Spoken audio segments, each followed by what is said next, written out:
Good morning and welcome to Little by Little, a short time in God's Word. We'll be jumping into Acts chapter 18, and this week we're going to mix it up a little, and we're going to be reading from the Christian Standard Bible, the CSB. After this, that's Paul, left Athens and went to Corinth, where he found a Jew named Aquila, a native of Pontus, who had recently come from Italy with his wife Priscilla, because Claudius had ordered all the Jews to leave Rome. Paul came to them, and since they were of the same occupation, tent makers by trade, he stayed with them and worked. He reasoned in the synagogue every Sabbath and tried to persuade both Jews and Greeks. When Silas and Timothy arrived from Macedonia, Paul devoted himself to preaching the word and testified to the Jews that Jesus is the Messiah.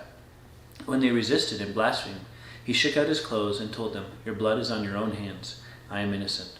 From now on I will go to the Gentiles." So he left there and went to the house of a man named Titus Justus, a worshiper of God, whose house was next door to the synagogue. Crispus, the leader of the synagogue, believed in the Lord, along with his whole household. Many of the Corinthians, when they heard, believed and were baptized. So there's a couple things I just want to point out here to give us some thought and something to think about as Paul continues his missionary journeys here.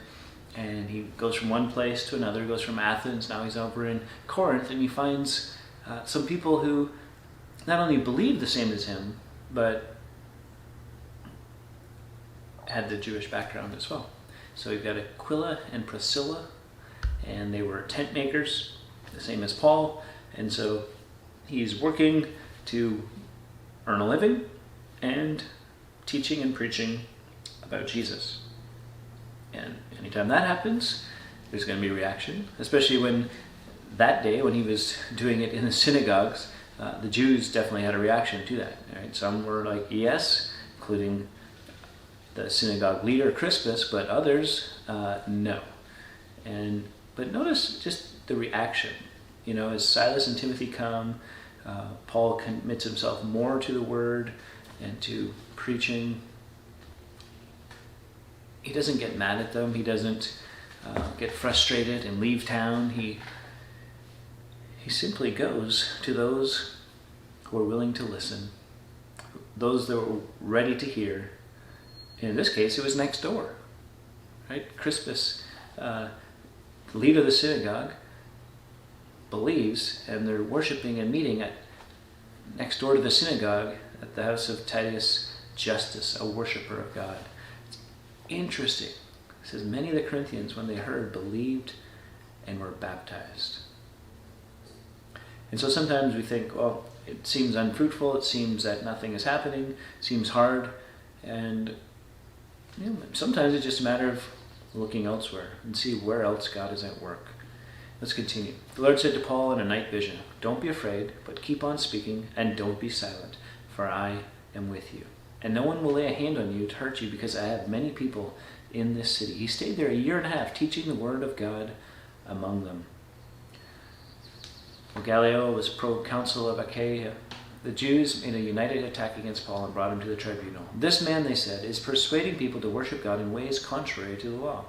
As Paul was about to open his mouth, Gallio said to the Jews, "If it were a matter of wrongdoing or of a serious crime, it would be reasonable for me to put up with you Jews. But if these are questions about words, names, and your own law, see to it yourselves. I refuse to be a judge of such things." So he drove them from the tribunal, and they all seized Sosthenes, the leader of the synagogue, and beat him in front of the tribunal, but none of these things mattered to Gallio.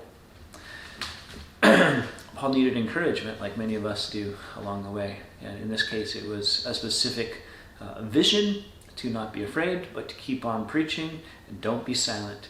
There's many that are here in this city, and most of all, Jesus reminded them, "I'm with you."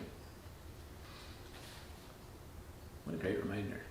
The presence of the Lord. He is here. He is with you. And so he started to look bad. They grab him, they bring him before a tribunal, but God's overall. He's in charge, and he's watching out for Paul. Again, these aren't necessarily things we deal with. We don't get thrown into prison. We don't have a worry of being beaten up or some of these things.